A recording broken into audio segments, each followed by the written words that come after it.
just want to take this time to share my testimony of how I found greater inner healing. And so I'm not someone who's really experienced significant trauma or really significant hardships. I mean, certainly, like all of us, I've experienced suffering in some form.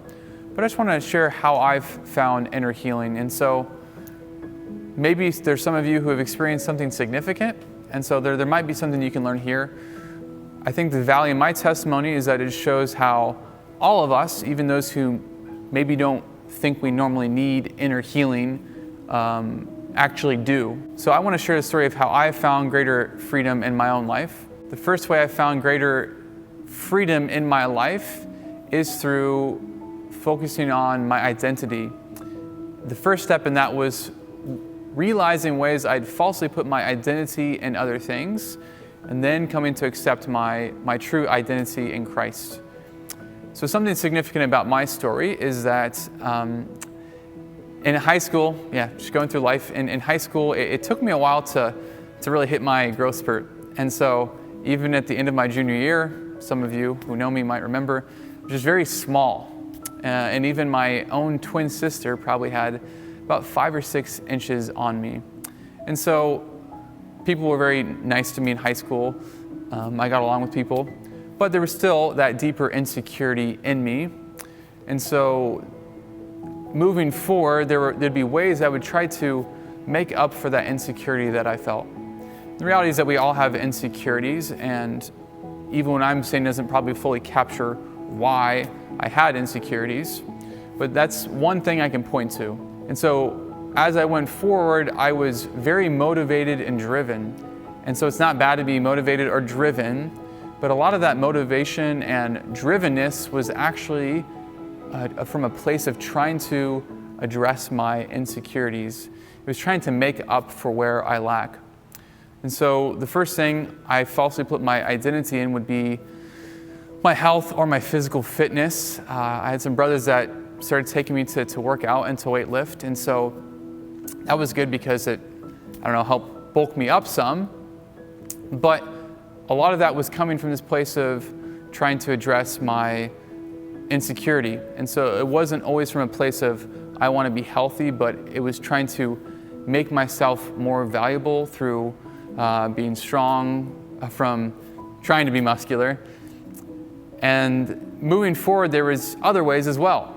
So there was, with my academics, that there was ways that I was trying to make myself valuable, because deep down there was an insecurity about my true value, and there was a sense that I had to, if I was going to be valuable, I had to make myself valuable. And so trying to do good in academics is not a bad thing, but I can tell you that deep down, part of the reason I strove so much was that I was trying to make myself valuable. And so through life, there's just been ways that I've falsely put my identity in things that led to a lot of striving and a lot of anxiety, because if you put your value in what you do, that puts a lot of pressure on what you do. And I can definitely say that was true for me. There was a lot of this anxious striving to try to really prove myself. Some other areas I falsely placed my identity in, or ways I try to make myself more valuable, was violin. Violin's a really awesome instrument. I really love it. But there was a sense of this made me special. And again, I wasn't really consciously thinking about these things, but there was a sense of I placed my identity in that. And so I did practice a lot, but there was times where it became a false identity that I wanted to be this good and special violinist. Another area I falsely placed my identity in was learning Spanish. It's pretty cool to be able to speak a foreign language. It's a unique thing, relatively unique. And as I did that, there was ways that I was placing my identity in that. And so there was ways as I was going through life, so whether it was the academics, whether it was physical fitness, whether it was violin, Spanish, productivity in general, these were all ways to make up for this deeper insecurity I felt. It was me striving to place my identity something other than my identity as a beloved son of God. And beyond that false identity, there was a sense of even pride, a sense of self-fulfillment, that I was trying to make myself stand out, I guess. I know there's been many times in my life where, in little ways, I've neglected relationships over my hobbies, my activities, these ways that I was trying to fulfill myself.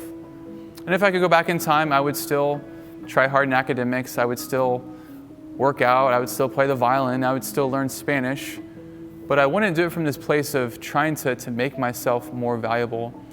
And I hope that I wouldn't prioritize my self-fulfillment over relationships in my life. I still had friendships, still had relationships, but there was a sense that my biggest priority, even if I wouldn't have acknowledged it, was really this self-fulfillment.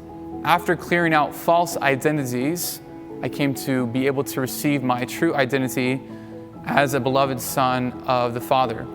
That Jesus has made me with him a son of the Father, made me a temple of the Holy Spirit.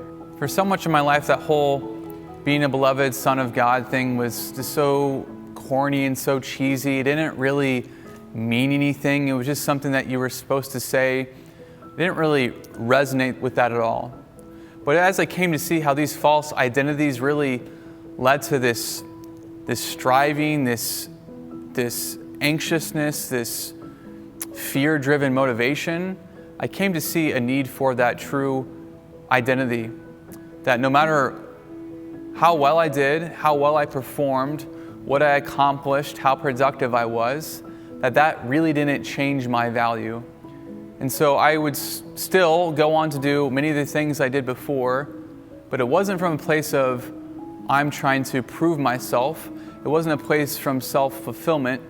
It was from a place of I'm already good and loved as I am, and I can pursue these other things in a place of freedom. Another way I found peace and inner healing was through looking at my deeper or unexamined response patterns, looking at these deeper beliefs I held about God and myself, particularly the negative ones that I didn't really look at. As we go through life, and I'm no exception, we form these beliefs about the world, about ourselves, about God, and sometimes we form these after a painful experience. And so I can say for myself, I've not experienced something really that traumatic, but even the painful experiences I have had has led me to form unhealthy beliefs about God and myself. Some examples would be when I was younger, there was times I felt really separated from God. There were times of anxiety and really feeling like God was distant and feeling really separated from him. And during those times, I consciously or unconsciously formed this image of God, that God was uninvolved, that God was far away, that God was distant, that God didn't speak to me. And so I went through life carrying these beliefs without ever officially acknowledging them. And so even as I grew closer to God, there were still these unhealed memories, there were still these unexamined beliefs or lies that I held on to that was preventing me from growing in a closer relationship with God. Eventually I came to really look at these response patterns I had to the world when things were going wrong, especially. Came to become more aware of my response patterns of anxiety or control or striving by my own effort, not really trusting in God. I came to address these unhealthy response patterns and unhealthy beliefs that I acted out of. And so by really by becoming aware and renouncing these lies and response patterns, that was another way that I found greater freedom and inner healing. I can't fully get into all the details about my identity and these response patterns and these thinking patterns, my image of God, but hopefully that gives you a good overview. The last significant area I found inner healing was through forgiveness, was through forgiving other people that had hurt me. Again, I've not really experienced anything too traumatic, But even in my life, there's ways that resentment really was preventing me from living in freedom. One of the most significant people I forgave was actually a really close friend. A good friendship, I would say a good guy. There was a comment he made to me one time off the cuff, and it really hurt. And I really carried resentment for that for a year or two. And again, it wasn't something dramatic, but that resentment still poisoned my soul, at least to some extent, and it still prevented me from living in greater freedom. I, as many other people, came to forgive my parents for various things from childhood. And my parents are awesome people. My mom and dad might be watching this. They're awesome, awesome people. They're awesome, awesome parents. But my parents, like everybody, myself included, we make mistakes. And so coming to acknowledge the ways that they did not parent me perfectly, to acknowledge maybe certain experiences where they hurt me or where they didn't provide that perfect love. And so forgiving my parents was a greater area where I found freedom. There's many other people I've forgiven as I've gone through life, but just one significant area would be really forgiving myself. Something I've struggled with in my past has been being hard on myself. And so in my story of inner healing and finding freedom was just forgiving myself for the things I wish I didn't do, basically. After clearing out a lot of these obstacles, I came to more and more, and still am, have come to know what God truly thinks of me. I have come to have a much healthier image of God, and that's such an important part of the journey of healing. Again, as I said, for me, my previous image of God was an image of a God who is far away, distant, uninvolved. He did love me, but it was more of, it wasn't so much a love that delighted in me. It was more of just a love that I'm taking care of you. And so this isn't totally comprehensive again, but it just gives you an idea of how I found inner healing. I really think that everyone needs inner healing. It doesn't have to be for people that have experienced super traumatic things, but it's really the path forward to experiencing that abundant life Jesus promises us, to experiencing that joy he says that no one can take away, to experiencing peace, to experiencing a life free of discouragement. It's not simply just a matter of saying, God, give me more joy, give me more peace.